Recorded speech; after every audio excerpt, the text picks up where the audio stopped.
Kontutan izan behar dugu momentu garrantzitsu baten aurrean gaudela, ze Europa gure markoa izanik eta arazoen konponbide izanik, berandu bada ere erabaki da konferentzia edo biltzar hau martxan jartzea, non bertan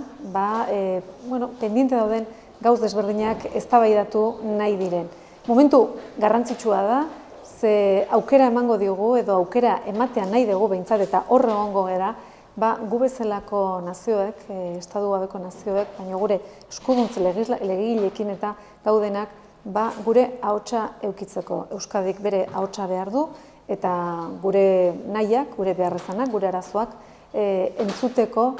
bide hori landu eta ireki behar dugu. Ze garbi daukagu guk ez badugu gurea defendatzen, beste batzuk egingo dutela, beste batzuk eraikiko dutela Europa eta gu Europaren parte gea, europeista gera, hasiera-hasieratik gaude eta beti egongo gera eta beti egon nahi dugu, beraz, nik uste aukera hau aprobetxatu behar dela, aukera eman behar da, aukera horretan egon behar da eta aprobetxatzen jakingo dugu.